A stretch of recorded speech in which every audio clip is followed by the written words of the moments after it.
Welcome, everyone. This is Fit as a Fiddle Plus, and I am coming to you from the Winchester, Ohio area. We have Rita with us today, and Rita, you're from the Raleigh area, right? That's right. And Barb, where you're in Florida? Deerfield Beach, South Florida. South Florida. Okay. So I love that we can come together on a Zoom call like this from three different parts of the country and feel like we're all in the same room together. And I just love the technology that we are able to do that. I want to tell you a little bit about me. I am a passive income mentor. However, I'm very much into health and wellness, and I knew that I had to get my health under control. So I've spent the last 24 months really making it a priority. And I firmly believe that health comes before wealth. Because if you work all your life and don't pay attention to your health, by the time you retire, you're going to end up spending that hard-earned money to try to buy your health back. So let's don't do that. Let's get health at least on the list.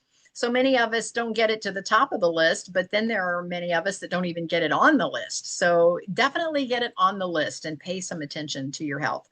And so that's what I do. I have an academy. You can just go to kathybinner.com and you will see ways to create passive income. You will also see ways to get more healthy. And we have a coffee chat live in person once a week here in my area. And we are just now talking about hitting the trails and doing a walking coffee chat and getting some of these gals moving. And I follow Rita on Facebook, and Rita, I see you're doing all kind of health fairs and all kind of actual activities and getting folks moving. And then Barb, I know that you are a personal trainer. Am I correct? Not personal, group trainer. Okay. So we're all into staying active and get moving. So if we can encourage just one thing today, it is definitely get out there and get moving. It makes such a difference, and the statistics on that are a little scary when you see today. What they say, sitting behind a computer is the new smoking. Oh yeah. Yeah, that it has that large of an adverse effect on us by just sitting at our desk or sitting at a computer all day. So yeah, so please everybody get moving. Visit kathybinner.com and check everything out there. And I'm going to turn it over to Rita and let Rita tell you what it is that she does. She is my co-host, my co-mod on this call, and I am actually going to make her my co-host right now. And so I'm going to let her tell all of you good folks what it is that she does. Rita. Hey, everybody. Thank you, Kathy. And thanks, Barb, for being here. It's always a pleasure. Rita Brewer. I've been a clinically practicing physician assistant for over 33 years, many specialties in surgery and medicine. But really over the past 15 years, I've developed a real passion for preventative health and wellness, because I see how miserably we're doing in our health and our medical community with helping people to get healthy. You know, we just prescribe drugs and we're more unhealthy than we've ever been before.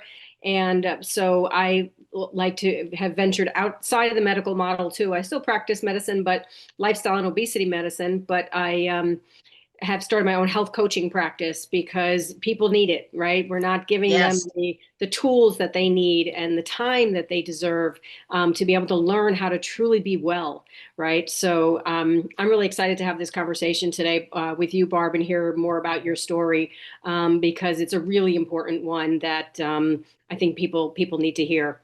So I'm excited. Thank you. All right. Now I am going to put over in the chat, I'm going to put my site, which is kathybinner.com, and make sure I spelled everything right. And then Rita, go ahead and add yours there. So for you folks that are listening, you'll see our information in the chat. But on the replay, I will also put our websites and contact information in the replay. So if you're listening to this later and you didn't come on with us live, you can still connect with the three of us. And before we're done, we'll have Barb put her information in there as well. So I want to talk to Barb. She is our guest today. Welcome. Thank you for being with us. Thank you. Now, Barb is, I met her at a conference in South Florida where I was collaborating on a book project, and it was all about biohacking The conference was Biohacking Entrepreneur, and I was a part of that book launch. But while we were there at the conference, there were folks that came in to actually be at display tables and show some of what they do at like a little expo, a health expo, health and wellness expo. And that is where I met Barb. And when I heard her story, it made such an impact on me. And then she sent me some information after that. I've looked up the information. I have it on my list. I do want to get the blood work that we talked about. I have it all scheduled on how I'm going to go about doing that. And so I just believed her message to be so important that I wanted to have her on and share it with all of you. So this is Barb Moylan. Did I say that correctly, Moylan? Yeah. Moylan, yeah. She's 52 years old, but in May of last year, she was diagnosed with stage 1 triple positive HER2 positive breast cancer. It's a highly aggressive and spreadable form of the disease. And the problem that she was having with all of that, not only having that diagnosis, but she spent 34 years in the fitness industry. So that whole diagnosis just felt like such a complete betrayal for her, because she's been working on her health for so long. She was devastated. She was terrified. She was overwhelmed by the pressure to immediately begin chemotherapy, which she was told was her only option. Mm-hmm. But we're going to talk about what she did instead. All right. So this is going to be a great conversation. But before we launch into what she did instead, tell us a little bit about your backstory. What was your life and health like before your diagnosis, and how you first discovered that something was wrong? Tell us a little bit about leading up to that diagnosis. So I've always been active. I've always eaten very well. Never perfect. I drank and, I didn't live a perfect life, but healthier than most. I can with pride say that. Yes. It's been my passion my whole life is to help others, move and live their healthiest version. So, leading up to this, I felt great. I certainly didn't think anything was wrong. And I did spend most of my life making decisions and making choices to stay out of our medical system because I didn't go to the doctor. I didn't need to because of how I took care of myself. So I grew up, my mom was a raw foodist, so I grew up knowing the power of food, seeing her, go through her 60s, 70s, all the way up till her 80s with being on zero medication. So I just really grew up knowing the power of food, the power of movement, and taking care of yourself. And so I discovered the lump. There were actually 3 tumors in my right breast, and I discovered them laying on the couch and went to scratch my rib, and I grazed my breast and I felt something. And I kind of blew it off, I was kind of like, oh, maybe it's just a cyst.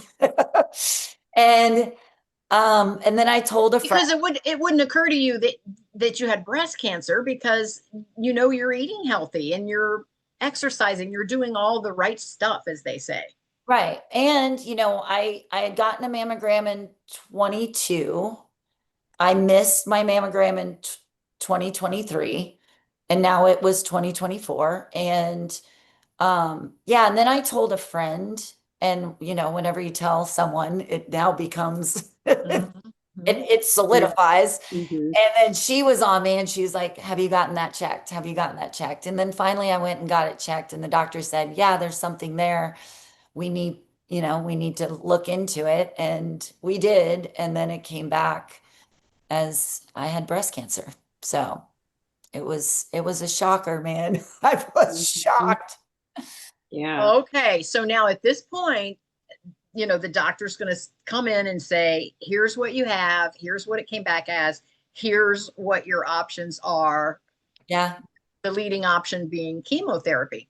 Can you walk us through the moment that you decided to forego the chemotherapy and choose a holistic alternative approach instead? What were the fears or the insights that guided you? So I found out on May 24th that I had breast cancer. That's when I was told. And then my first meeting with all the doctors, like Mhm. where you Team. yeah, the whole team of Mhm. doctors wasn't until June 10th. So I had about, almost 2 weeks Okay. to kind of sit on this a little bit. And the first 5 days I had my own little pity party. Um, and Oh then, yeah. yeah, I'm Understandable. I'm surprised it was only 5 days. Yeah. yeah. That's hard. Well, and Yeah. on the fifth day, I looked at myself and I said, first of all, I didn't even recognize myself. And I was like, okay, this is not how this is going, girl. Like, you need to get up and you need to like start doing something. Mhm. And I did. I just started researching before I even saw a Mhm. medical oncologist. And I had told a couple people, I hadn't made it public knowledge. I mean, my family knew. And probably one of the key people in my journey, her name is Brooke. She's a compound pharmacist. She had heard from the gym that I teach class at, from a mutual friend. And she came to me and she said, look, I know we don't know each other very well. I'm a compound pharmacist and I have information that I think you should look at. And I believe I know how you live your life, and I believe this information will be very helpful for you to at least read. And you could throw it in the garbage or whatever, do whatever you want with it. And it was information about alternative treatments. It was about Okay. repurposed drugs, fenbendazole, ivermectin, low dose naltrexone, high dose vitamin C, hyperbaric, infrared sauna, all of the, alternative measures Mhm.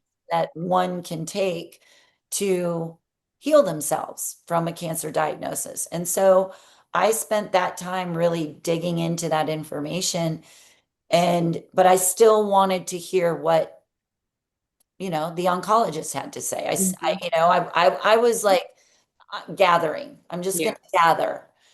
And when I did go to that appointment on the 10th, and it was very aggressive. I mean, immediately it was the fear factor, and you've got aggressive and spreadable cancer, and we've got like they wanted to put a port in me the next day, and I was like, whoa, whoa, whoa, whoa, Mhm. back up, pump the brakes, like immediately. I mean, after I cried, to hear, the severity of it, because I didn't think it was as bad as it was.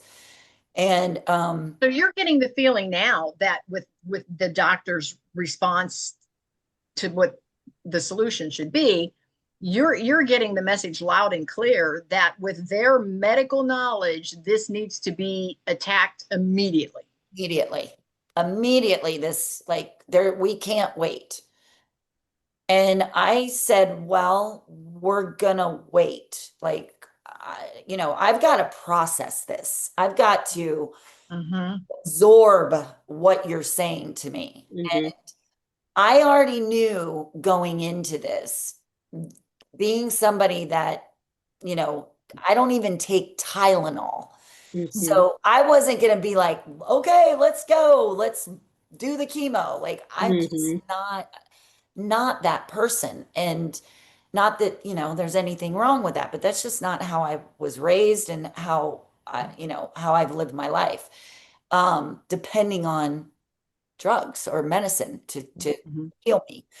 So, yeah, I needed a minute and I took it. I was not going to be pressured. I was not going to be bullied. I wasn't going to be terrified, scared. I mean, I was terrified. So, Mhm.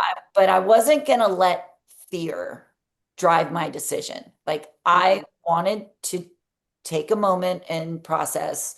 And so I did. I said, okay, thank you very much. Let me take this information and I'm going to think about it. And I did. Mhm. So what And was your next step as you yeah. were thinking about it? Because in reading about your story, I read about the root cause of your diagnosis. And so what was your thought process at that point? You're doing all this research, the doctors want to do something immediately, so that lets you know the severity of the situation. And so now what did you find in your research and about that root cause?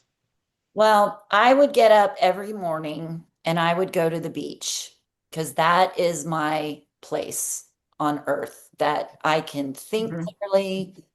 I can process. I went there and I prayed and I meditated and I begged for answers of what to do. And every day that I woke up and I went there and then I would go home and I would read and I would look and I started finding other people that had cured themselves alternatively and I started reading their stories and Okay. I said to myself, look, like what, I have been in health and fitness for 34 years. I know the human body the way I know the human body. And that might be a different way than somebody that, went to Harvard Medical School, but I still know what I know. But I said to myself, I got here some way.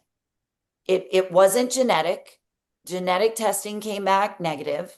So it was not genetic. So I knew I got here somehow.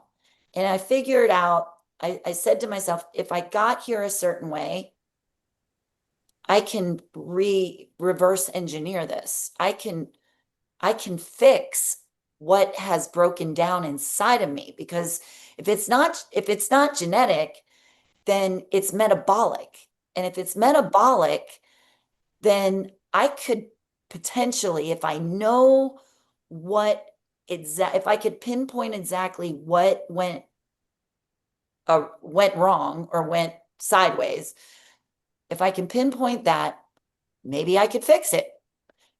And so that's when I was like, there's all these other options out there that nobody talks about that our current medical model dismisses, Mhm. buries, doesn't give it any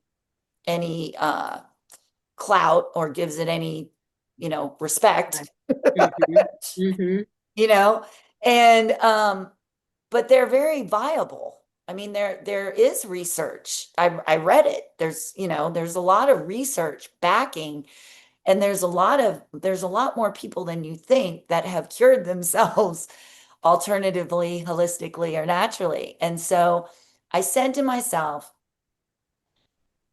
this there can't chemo can't be my only option. Let me However, the doctors know that it's your fastest option. Yes. But then when I read the side effects, Mhm. Mhm. long term, short term side effects, and then when you really break down the numbers of the success rate of chemotherapy, it's not what you think. It's the way that they measure from what I read and what I experienced is the way that they measure success isn't really success. It's okay, we cured the breast cancer. The breast cancer is not there, but they don't talk about all the other chaos Mhm. that is inflicted because of the chemo. Right. Or new cancers that can develop later as a result of it. Correct. Mhm. Correct. Wow, that is something I've not heard before. Yeah. Oh, yeah. New cancers. Wow, Yeah. And because of the chemo. And right at the time that I was in this little tug of war going on, which I was leaning more towards the decision that I made, I had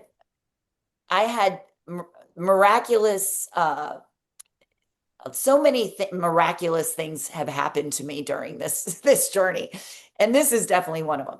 I had a friend that was a former coach at Orange Theory. I was with Orange Theory for 12 years. She had throat cancer 7 years ago, and she did chemo.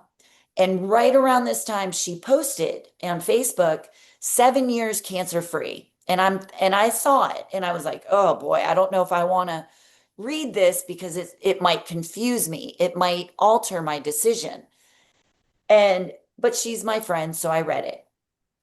And it said, yeah, I'm 7 years cancer free with a price. She's in liver failure. Oh, And she does, and she's in now, she was in her 30s when she got the throat cancer. Now she's in her 40s. She's got 2 kids, and now she is in liver failure from the chemo, yeah, and she is not a candidate for a liver transplant. yeah. So, But the doctors are calling her a success. oh yeah, she was Right. cured. The cancer's gone, She right? was cured. Yeah. But they don't talk about the Right. devastation that occurs after. And Right. I was like, oh. And then right at the same time is when Elle Macpherson, the supermodel, came out. She had written a book and said that she had cancer, almost the identical breast cancer that I was diagnosed with. And she went to 34 doctors. They all told her the same thing, that she needed chemo, she needed chemo. She decided not to, and she healed herself holistically 7 years later, cancer free, no chaos. And I was like, Mm-hmm. And she still has her liver. and she still has her liver. And some of them can cause very severe heart damage as well.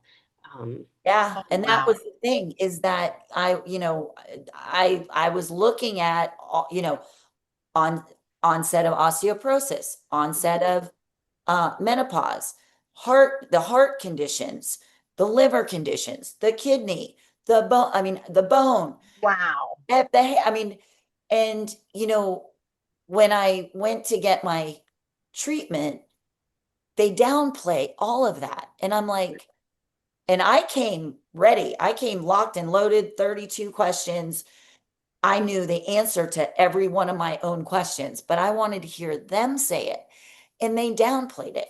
And I Yeah. was like, well, what about like all the other symptoms that you're not communicating? Like, Mm-hmm. it should be your job to give me the full picture so I Mm-hmm. can make a educated decision. I went and educated myself. Yeah. And the saddest thing, and I gave them more than one opportunity to to to sell me on this. Um, I said, well, how did this happen? How did I get here? And they had no answer. They didn't care. They were like, well, it could be genetic. Well, when the genetic test came back and it wasn't genetic, I go, okay, it wasn't genetic. So how did I get here? And they're like, just bad luck. I was like, wait, what? I can feel my blood boiling. So when we have guests, one of the questions Kathy loves to ask is, what makes you angry about your industry? And I can just feel my blood is boiling right now, because this topic, it makes me so angry. And it's not that they don't care, not that they poo-poo the alternative therapies, because it's not taught. They Right. can, in our conventional medical training, when it comes to oncology, there's 4 options: surgery, chemo, radiation, or a combination of two or three or one of those. Yep. So, and that's it. There is no alternative therapies that are taught in, the biggest medical institutions, around the world. So when doctors go to these institutions and they have this training that they're come out, you're an expert now. You're the oncologist, you're the medical oncologist or the surgical oncologist. You've been trained in the best medical facilities around the world. So there's the belief that, well, whatever was an answer or appropriate treatment, I would have learned already. So if it wasn't taught, then it's poo-pooed.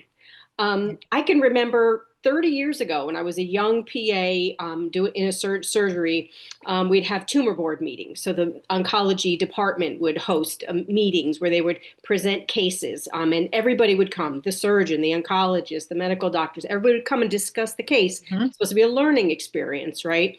And I remember one of the oncologists was talking about breast cancer and not using deodorants that have aluminum in them. Right now, I said, this is 30 years ago, right? And everybody talked behind his back and said he was a quack, and because he was talking about deodorants and the toxicity. And it's true. I mean, there's aluminum in almost every deodorant on the shelves. And that's a heavy metal that goes directly into your lymphatic system and drainage, connects to your breast tissue.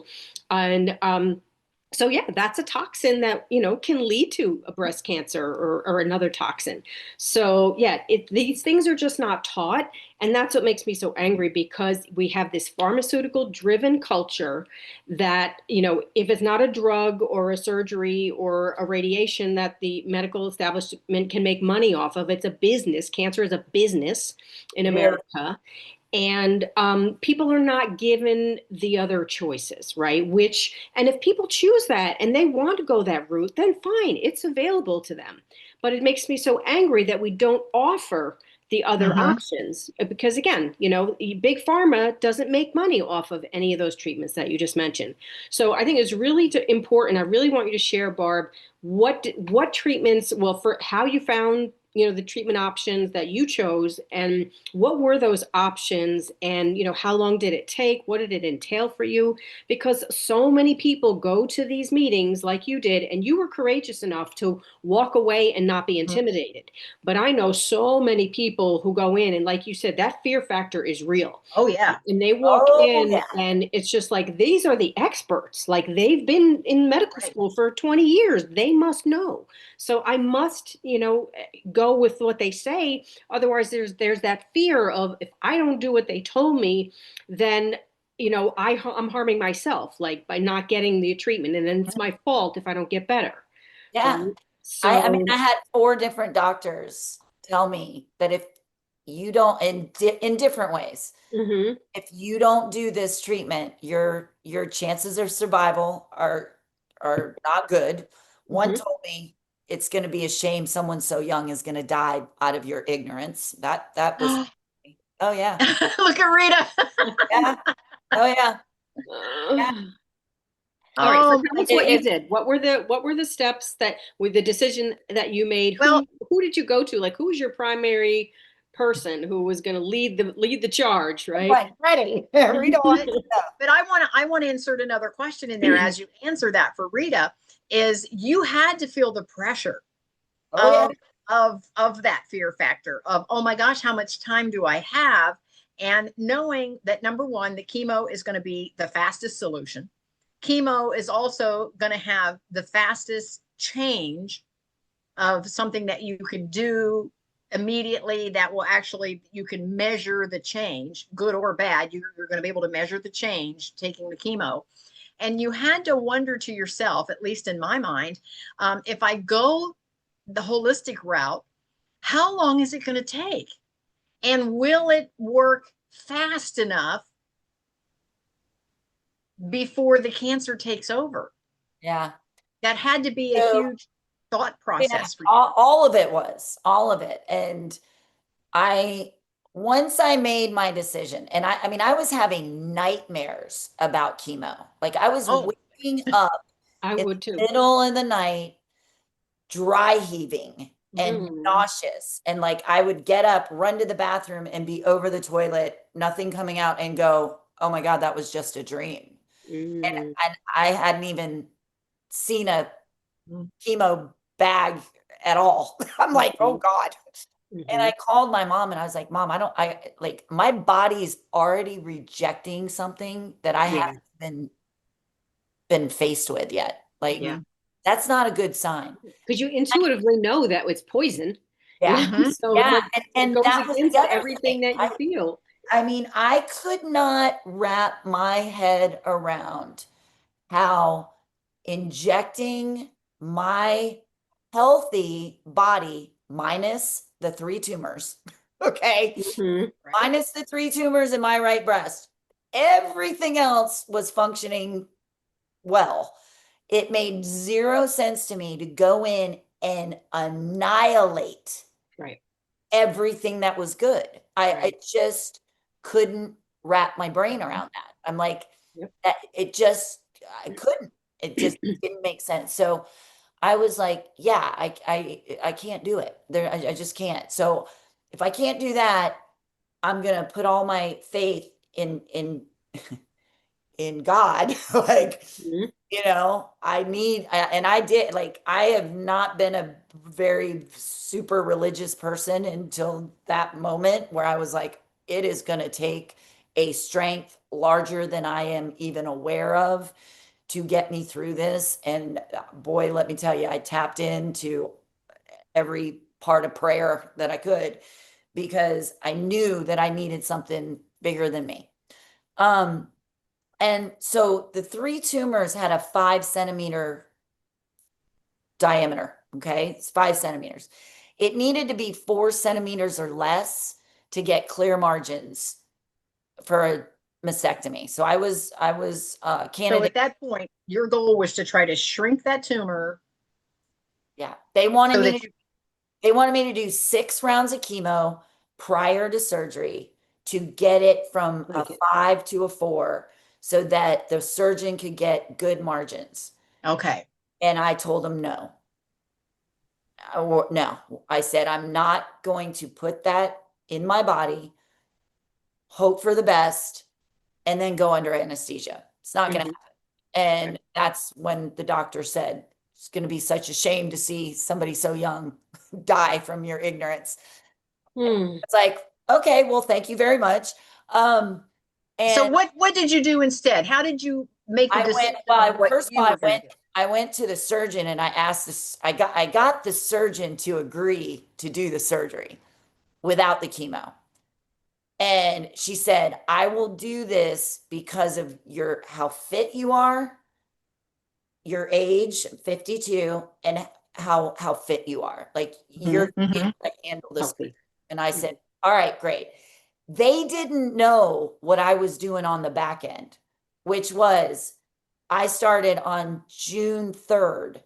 I started fenbendazole, ivermectin, low dose naltrexone, 50 grams of vitamin C through IV, followed by hyperbaric. I was going to the infrared sauna. I was doing oxygen training, PEMF mats, scalar waves. I mean, anything that I could put in my body, on my body, around my body. I completely altered my diet. I started juicing. I went high nutrient. I pulled out anything that was going to feed cancer. I would only Mhm. eat what would starve it, not feed it. I mean, I was so strict. I was growing wheatgrass. I mean, you Yep. name it, I was doing it. And in the 9 weeks between diagnosis and surgery, and unfortunately, I did not know this until the surgery. I asked before the surgery, I said, can we do another ultrasound and measure it? Because I wanted to see if what I had Mhm. done was Mhm. even making an impact. And they said no. They said, Right. that's not our standard of care. You're scheduled for the surgery. We won't put in an order for it because if I would have seen that when I got the surgery, they took it out. It was 3.2 centimeters. I shrunk it 1.8 centimeters in 9 weeks. If I would have known that prior, You would have just continued what you were I would doing. have canceled the surgery. I would have kept my breasts and I would have tried to shrink the whole damn thing on my own. And, but Now, how did you find the practitioner to prescribe these for you, the medications? um, I went through the compound pharmacist. Okay, so it was Made that available to local me. doctors in your community? Yeah, look, she made that available to me. Got Mhm. the there's some doctors that she works with that she was able to do that for me. So So an integrative practice near you, yeah. yeah, See yeah. that Let's in those treatments too, that you mentioned, it's all cash pay. Right. And Mhm. that's the other crime, right? Because people who don't have the money to pay for, I mean, hyperbaric oxygen is not cheap. You can get your own home infrared sauna. I have one, but for most people, they can't afford to pay out of pocket for a lot of these treatments, and that's Well, the other thing that's so upsetting. I couldn't either. Mm. I mean, Your own credit card. I am single. I have a one income, a very moderate income. And thank God last summer, they did a fundraiser for me where I teach class and they raised almost $40,000 Oh my God, that's for wonderful. me to help. And, and they didn't know, what my decision was going to be. Um, if I was going to do the chemo, if I wasn't, because the real, like, yeah, they knew that I rejected the first, you know, Mhm. the first recommendation of chemo, but they, everybody, and I had people say to me, Barb, at some point you're going to have to give in. And I was like, I don't think that's going to happen. I don't Mhm. think I'm going to give in. Like, Yeah. I want to make a little segue here, and I want to talk about and go back to that the root cause of your Yes. diagnosis, and how did you find how to get this blood work done, what the root cause was, and give us the steps that you took to put back into your diet what you realized from your blood work was missing. so the first two tests that I did were a methylation detox pathway test, which is a genetic test. And I got that done at a Restore Hyper Wellness. They offer that test there. And there's 5 genes involved in your methylation detox pathways. 3 out of my 5 are functioning suboptimally. So right there told me that my body was not processing, metabolizing, getting rid of toxicity at an optimal level. So that had been working against me since birth. Mhm. Like And the without the blood work, you have no idea. Right. yeah, yeah, like It's not without something they ever test for in conventional offices. Mhm. It's only oh, and, integrative practices and yeah, functional and medicine. Yeah. I believe every human should have that information Mhm. for sure. The second test, blood test that I did was a micronutrient test that they also offered at Restore. And so that told me where my deficiencies were with my micronutrients. And sure enough, I was deficient in every single micronutrient associated with breast cancer, which is vitamin A, vitamin D, iodine, selenium, glutathione, all Mm, deficient. mm, So right there, I was like, okay, mhm, between needing to support my detox pathways, mhm, having these deficiencies, I then knew what foods I should and should not be eating, what supplements I should and should not be taking. mhm, So that started to like guide me. Mhm. mhm, Um, Mhm.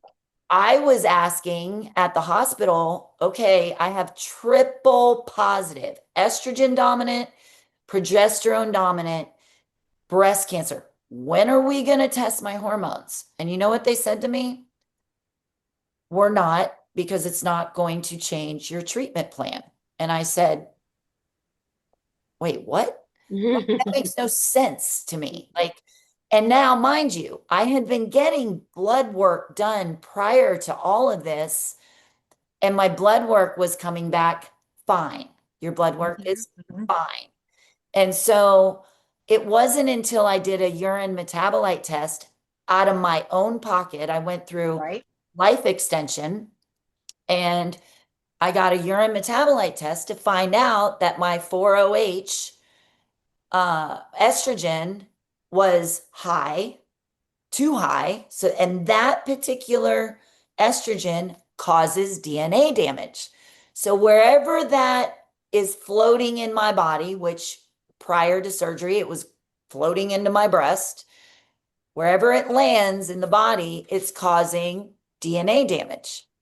So, that is important to know because even though right now I don't have any breast tissue, that estrogen is still traveling through my body and it's going to land somewhere else. It could land in my thyroid, it could land in my lungs, it could land anywhere that estrogen is metabolized, Goes processed. everywhere. It could land in my uterus. But it Mhm. wasn't important to test because, and that goes back to what Rita was saying, is that, Did you not know, familiar with it. yeah, I mean, I have something going on in my body that could cause problems, more problems down the road if undetected. And nobody cared to detect it except me. And Mhm. so, So now once you discovered that, what did you change so in did you have to change just your diet? Is there what all did you have to change to I make a difference? started to see a doctor at Life Extension, and Okay. he really, and to this day, I see him on August 26th. Um, he has been phenomenal at helping me, guide me on what testing to do, what nutraceuticals, like he helps adjust what nutraceuticals I should be taking. So he got me on DIM, DIM. Mhm. I can't say the long version of that. So it's bad tongue twister. It And helps move the estrogen down the healthy pathway versus the cancer pathway. Yeah. yes, Mhm. Okay. Okay. cruciferous vegetable extract as well. Mhm. So he put me on a specific nutraceutical to help down regulate my bad estrogen, up regulate my good estrogen, and try to level things out for me. So, he's been a key part of helping me navigate what direction to go in based off of my blood work. And him and Brooke have both worked not together, but, you know, Hmm. Hmm. simultaneously in helping to make the adjustments as I'm learning to what adjustments I needed to make. Yeah. And probably some B vitamins too, because you are Oh yeah. not metabolizing those appropriately. And those Yeah. are necessary for detoxification. Yeah, my So this B12 is, was another mhm, highly deficient in B12 and because of the methylation issue. right. And then another thing I did, and this wasn't until December of last year, I did another DNA test that tested more different areas than I had tested before. And I found that my mitochondria function was not great. So that was another thing. I was like, okay, my mitochondria, the powerhouse of my cells, doesn't function optimally. So what do? I find out, okay, how do I help True. support my mitochondria, which is PEMF, MAT, the grounding, pulling the electromagnetic frequency out of the cells.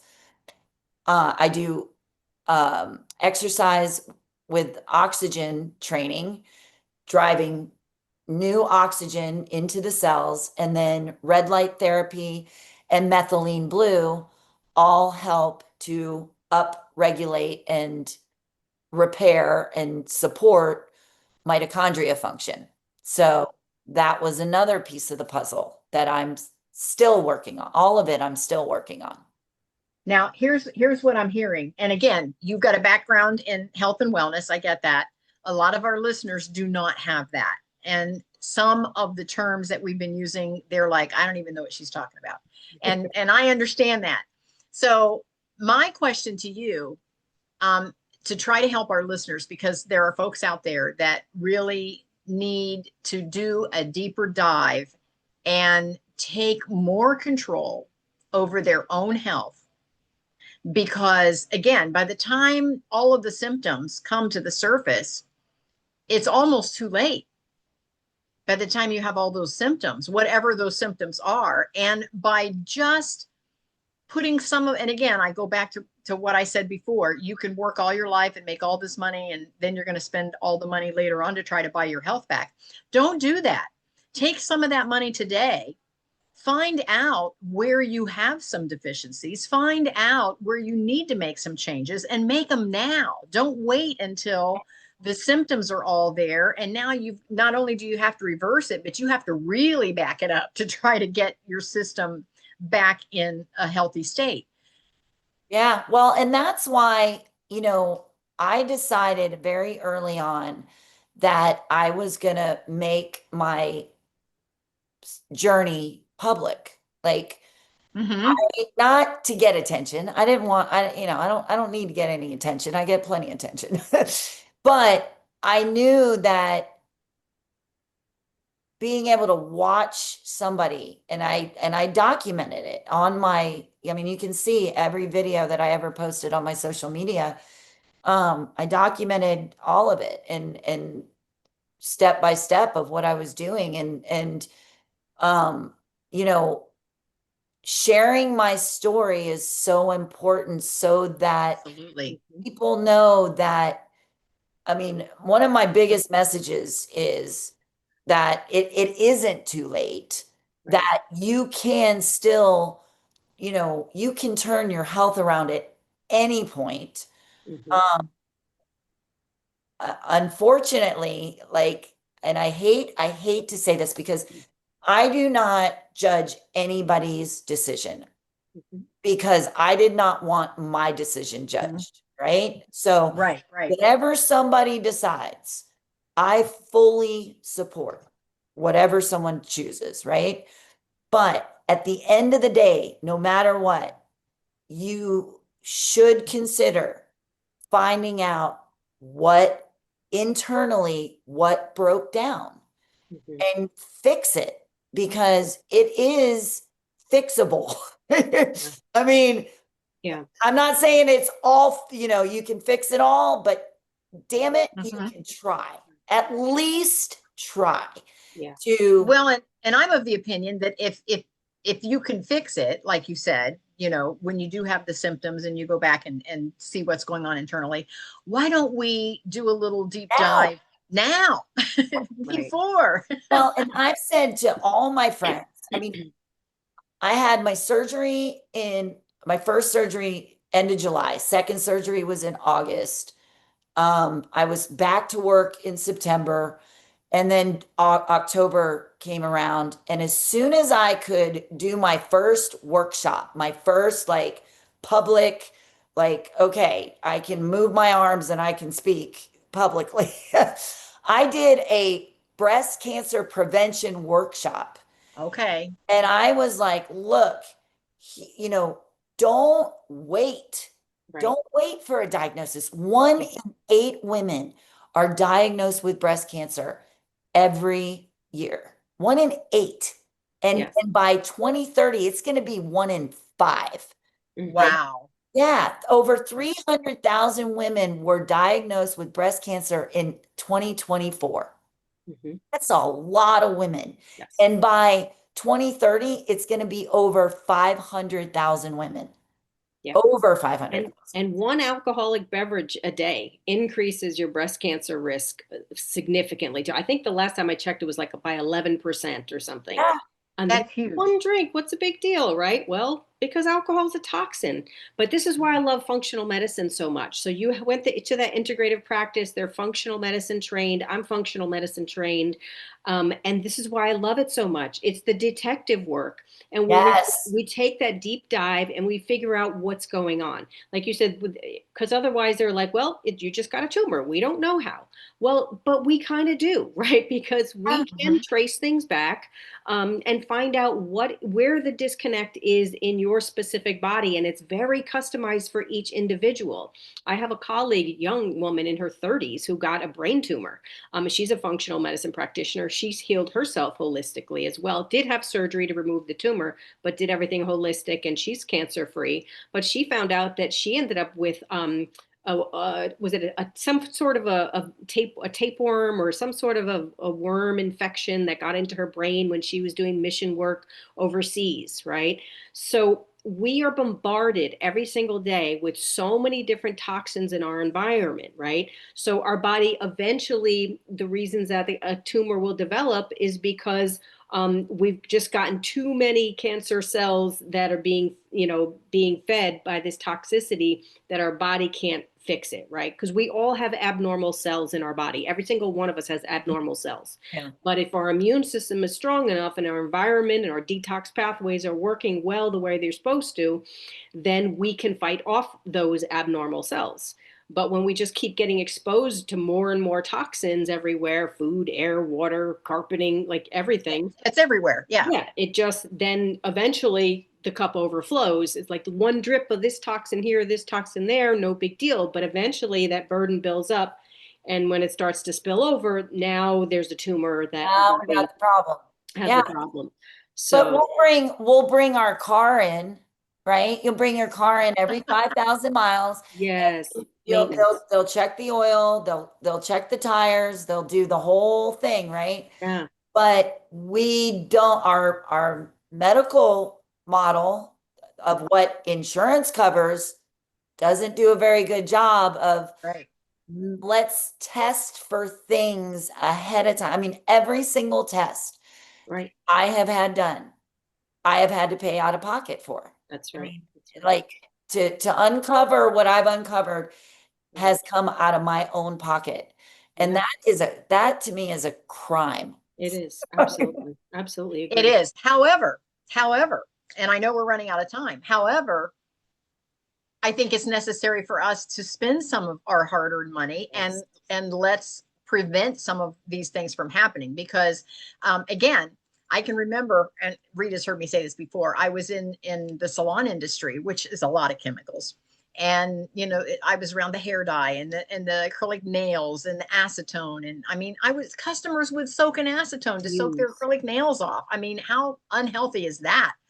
And so over the long and the short of it is I was in all of that. And the doctor finally said to me, he said, you're sitting, I was a nail tech. He said, you're sitting at the nail table, hour after week after month after year.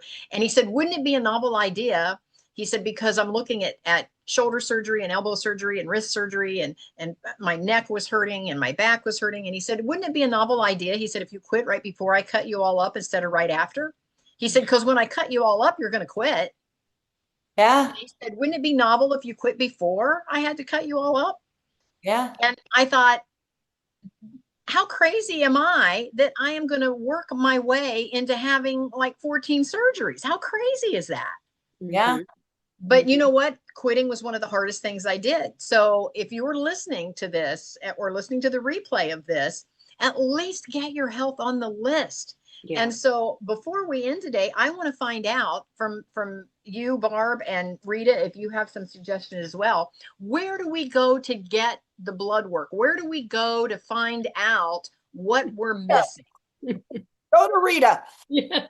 Yeah, really every well-trained functional medicine practitioner has access to these tests. Yeah. So you can contact me. I use them with my private clients. Okay. You can go to the Institute for Functional Medicine webpage, School of Applied Functional Medicine, and search for practitioners in your area. you're in Barb's area, reach out to who she went to. But a lot of us work virtually now too. So, we're available even out of state and, for coaching practices anyway, not, medical practices, but and now, I've taken what I have learned and I've done. I mean, I was already, I teach fitness, but I've been a nutrition and gut health coach for the last 5 years officially. And now this has morphed into me supporting people, women that have been diagnosed with breast cancer, but also, I mean, I've got 5 cancer clients right now that I'm supporting. And really what I'm doing is I am supporting them in the way that the hospital is not. I'm looking at lifestyle. I'm looking at their nutrition, their gut health, guiding them to the right place to get the test. I have a whole functional medicine testing list that I gathered and that I created from my own experience, and helping them find somebody in their area to administer these tests. The DNA test that I took is from the DNAcompany.com. And I learned about my methylation, about my hormones, about my mitochondria, all of that. And it helps you uncover, things that you're predispositioned to happening inside of your body. So I learned that I'm predispositioned for cardiovascular disease. So I'm working on that right now. I didn't know that without this test. So, there are so many tools available to us.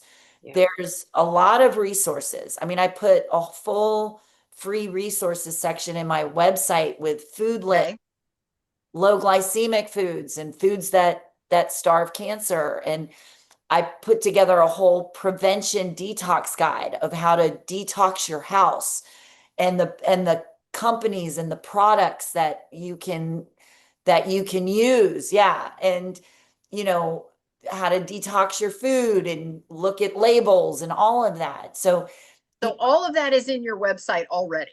yeah. Yep. Okay. Awesome. Yeah. Awesome. That is perfect.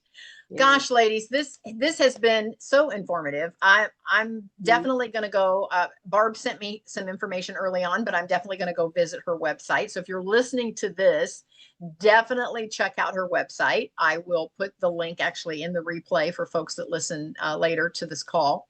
And any aha moments. My big aha moment today is, spend some of my hard-earned money and get some of those tests and get a better idea of what's going on in my body, because 10 or 20 years from now, my body will thank me for that. Yeah, absolutely. That's the last thing I wanted to say too, is like, you don't have to wait until you get a cancer diagnosis or any other chronic disease diagnosis. These are preventative things. You can go to any one of these practitioners or go to Barb's page, get those free resources, sign up to work with her too. You don't have to wait until you get a bad diagnosis. And if you knew 5 years ago that this was going on with your methylation, you would have been in a different situation, right? This all could have been avoided. Yeah. If I had, it's that classic saying, if I knew then what I know now, right? Yeah. But if I knew about thermography, if I knew about methylation, if I, had gotten a micronutrient test, I mean, all of the things that I have done, if I was aware, I could have avoided, I know I could have prevented this. And that's why I'm so passionate about my message now, is that, if you can hear my voice and you have not had to go through a diagnosis, you don't have to. You can start making changes today that, don't cost you an arm and a leg, that can start turning your health around in a very positive direction. And avoid and it's our bodies, and we should be the archaeologist of our own bodies and dig and keep digging and find the answers of what is working great, and good job, and what is not working so well, and let's nourish that. Let's support it. Let's give it the love and the attention that it deserves so that you can enjoy enjoy your life and not have to live in fear and worry and, go through the crap that, that I've gone through. Mhm. Well, I could talk about Amen. this all night. We Yes. could get into all kind of topics from here. We could go into autophagy and fasting, and I mean, we could get into all kinds of Yeah. topics, which will have to be another time because we Yeah. are out of time. But I love that you were on, Barb. Thank you so much. You've inspired me to take my health even more seriously than I have been, and I've been taking it pretty seriously. But you've inspired me to even get more serious about it.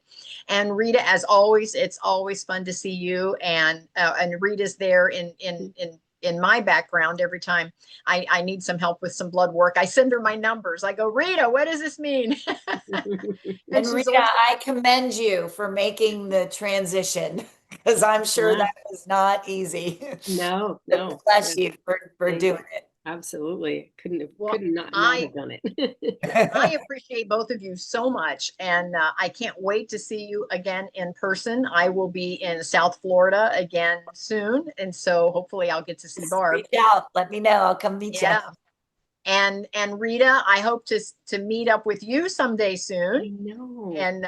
And I might have to Rita, meet you guys in Florida. Let me know. Let me yes, know when you're there again. all right, I will do that. So with that, we are going to say goodbye for today. So definitely tune in. We're here every third Monday, usually at 4 o'clock. We sometimes bump to 6 o'clock depending on time frames, but definitely tune in again and listen to our replays. And we'll see everyone next time. Bye. Bye-bye. Thank you, Bye, Barb. everyone. Thank you, Kathy.